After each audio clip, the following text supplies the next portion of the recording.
যদি কোনোবা সংগঠনে যদি ভাবিছে যে আমাক দম দি আমাক কণ্ঠ ৰোধ কৰিব পাৰিম বুলি সেয়া নহ'ব।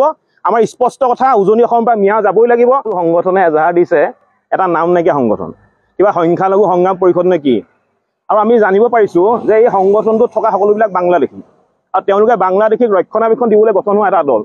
আৰু এই সংগঠনৰ নেতাসকল বৰ্তমান অসমত জন্মগ্ৰহণ কৰিলেও তেওঁলোকৰ পূৰ্বপুৰুষ কিন্তু বাংলাদেশৰ পৰা আহিছে। গতিকে এনেধৰণৰ সংগঠনৰ লগত আমি যুক্তি তৰ্ক কৰিব বিচৰা নাই, আমি কোনো ধৰণৰ গুৰুত্ব নিদিওঁ।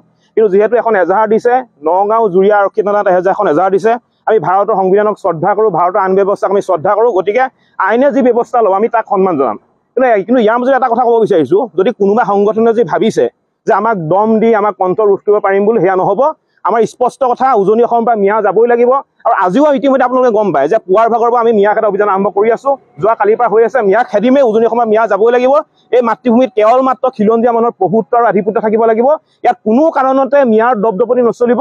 হয় মিয়া উজনি অসম পৰা প্ৰত্যাগমন কৰক, বিৰোধ কৰিব পাৰে যিসকলে বাংলাদেশী প্ৰেম, যিসকলৰ অন্তৰত বাংলাদেশীৰ প্ৰতি অবাধ প্ৰেম আছে, তেওঁলোকে বিৰোধ কৰিব পাৰে। কিন্তু আমি এইবিলাক বিৰোধ কৰা ঘটনাক আমি কোনো ধৰণৰ গুৰুত্ব প্ৰদান নকৰোঁ। আমি মুঠতে আমাৰ কথা স্পষ্ট যে আমি খিলঞ্জীয়া মানুহৰ ভৱিষ্যত আমি সুৰক্ষিত কৰিব লাগিব। উজনি অসমখন আমি বচাব লাগিব, আমাৰ জাতিটো বচাব লাগিব। আৰু তাৰ কাৰণে আমি সংগ্ৰাম কৰি আছোঁ, আমাৰ সংগ্ৰাম চলি থাকিব। সংগঠনে এজাহাৰ দিছে এটা নাম নাইকিয়া সংগঠন, কিবা সংখ্যালঘু সংগ্ৰাম পৰিষদ নে কি।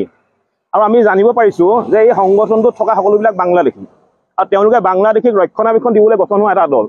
আৰু এই সংগঠনৰ নেতাসকল বৰ্তমান অসমত জন্মগ্ৰহণ কৰিলেও তেওঁলোকৰ পূৰ্বপুৰুষ কিন্তু বাংলাদেশৰ পৰা আহিছে। গতিকে এনেধৰণৰ সংগঠনৰ লগত আমি যুক্তি তৰ্ক কৰিব বিচৰা নাই, আমি কোনো ধৰণৰ গুৰুত্ব নিদিওঁ। কিন্তু যিহেতু এখন এজাহাৰ দিছে, নগাঁও জুৰিয়া আৰক্ষী থানাত এখন এজাহাৰ দিছে, আমি ভাৰতৰ সংবিধানক শ্ৰদ্ধা কৰোঁ, ভাৰতৰ আইন ব্যৱস্থাক আমি শ্ৰদ্ধা কৰোঁ। গতিকে আইনে যি ব্যৱস্থা ল'ব আমি তাক সন্মান জনাম। কিন্তু ইয়াৰ মাজত এটা কথা ক'ব বিচাৰিছোঁ, যদি কোনোবা সংগঠনে যদি ভাবিছে যে আমাক দম দি আমাক কণ্ঠ ৰোধ কৰিব পাৰিম বুলি সেয়া নহ'ব। আমাৰ স্পষ্ট কথা, উজনি অসমৰ পৰা মিয়া যাবই লাগিব। আৰু আজিও ইতিমধ্যে আপোনালোকে গম পায় যে পুৱাৰ ভাগৰ পৰা আমি মিয়া খেদা অভিযান আৰম্ভ কৰি আছোঁ। যোৱা কালিৰ পৰা হৈ আছে, মিয়া খেদিমেই উজনি অসমৰ মিয়া যাবই লাগিব। এই মাতৃভূমিত কেৱল মাত্ৰ খিলঞ্জীয়া মানুহৰ প্ৰভুত্ব আৰু আধিপত্য থাকিব লাগিব। ইয়াত কোনো কাৰণতে মিয়াৰ দপদপনি নচলিব। হয় মিয়া উজনি অসম পৰা প্ৰত্যাগমন কৰক, বিৰোধ কৰিব পাৰে যিসকলে বাংলাদেশী প্ৰেম, যিসকলৰ অন্তৰত বাংলাদেশীৰ প্ৰতি অবাধ প্ৰেম আছে, তেওঁলোকে বিৰোধ কৰিব পাৰে। কিন্তু আমি এইবিলাক বিৰোধ কৰা ঘটনাক আমি কোনো ধৰণৰ গুৰুত্ব প্ৰদান নকৰোঁ। আমি মুঠতে আমাৰ কথা স্পষ্ট যে আমি খিলঞ্জীয়া মানুহৰ ভৱিষ্যত আমি সুৰক্ষিত কৰিব লাগিব। উজনি অসমখন আমি বচাব লাগিব, আমাৰ জাতিটো বচাব লাগিব। আৰু তাৰ কাৰণে আমি সংগ্ৰাম কৰি আছোঁ, আমাৰ সংগ্ৰাম চলি থাকিব। সংগঠনে এজাহাৰ দিছে এটা নাম নাইকিয়া সংগঠন, কিবা সংখ্যালঘু সংগ্ৰাম পৰিষদ নে কি। আৰু আমি জানিব পাৰিছোঁ যে এই সংগঠনটোত থকা সকলোবিলাক বাংলাদেশী, আৰু তেওঁলোকে বাংলাদেশীক ৰক্ষণাবেক্ষণ দিবলৈ গঠন হোৱা এটা দল।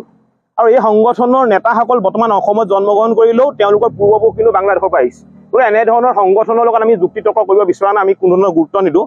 কিন্তু যিহেতু এখন এজাহাৰ দিছে, নগাঁও জুৰিয়া আৰক্ষী থানাত এখন এজাহাৰ দিছে, আমি ভাৰতৰ সংবিধানক শ্ৰদ্ধা কৰোঁ, ভাৰতৰ আইন ব্যৱস্থাক আমি শ্ৰদ্ধা কৰোঁ। গতিকে আইনে যি ব্যৱস্থা ল'ব আমি তাক সন্মান জনাম। কিন্তু ইয়াৰ মাজত এটা কথা ক'ব বিচাৰিছোঁ, যদি কোনোবা সংগঠনে যদি ভাবিছে যে আমাক দম দি আমাক কণ্ঠ ৰোধ কৰিব পাৰিম বুলি সেয়া নহ'ব। আমাৰ স্পষ্ট কথা, উজনি অসমৰ পৰা মিয়া যাবই লাগিব। আৰু আজিও ইতিমধ্যে আপোনালোকে গম পায় যে পুৱাৰ ভাগৰ পৰা আমি মিয়া খেদা অভিযান আৰম্ভ কৰি আছোঁ। যোৱা কালিৰ পৰা হৈ আছে, মিয়া খেদিমেই উজনি অসমৰ মিয়া যাবই লাগিব। এই মাতৃভূমিত কেৱল মাত্ৰ খিলঞ্জীয়া মানুহৰ প্ৰভুত্ব আৰু আধিপত্য থাকিব লাগিব। ইয়াত কোনো কাৰণতে মিয়াৰ দপদপনি নচলিব। হয় মিয়া উজনি অসমৰ পৰা প্ৰত্যাগমন কৰক, বিৰোধ কৰিব পাৰে যিসকলে বাংলাদেশী প্ৰেম, যিসকলৰ অন্তৰত বাংলাদেশীৰ প্ৰতি অবাধ প্ৰেম আছে, তেওঁলোকে বিৰোধ কৰিব পাৰে। কিন্তু আমি এইবিলাক বিৰোধ কৰা ঘটনাক আমি কোনো ধৰণৰ গুৰুত্ব প্ৰদান নকৰোঁ। আমি মুঠতে আমাৰ কথা স্পষ্ট যে আমি খিলঞ্জীয়া মানুহৰ ভৱিষ্যত আমি সুৰক্ষিত কৰিব লাগিব।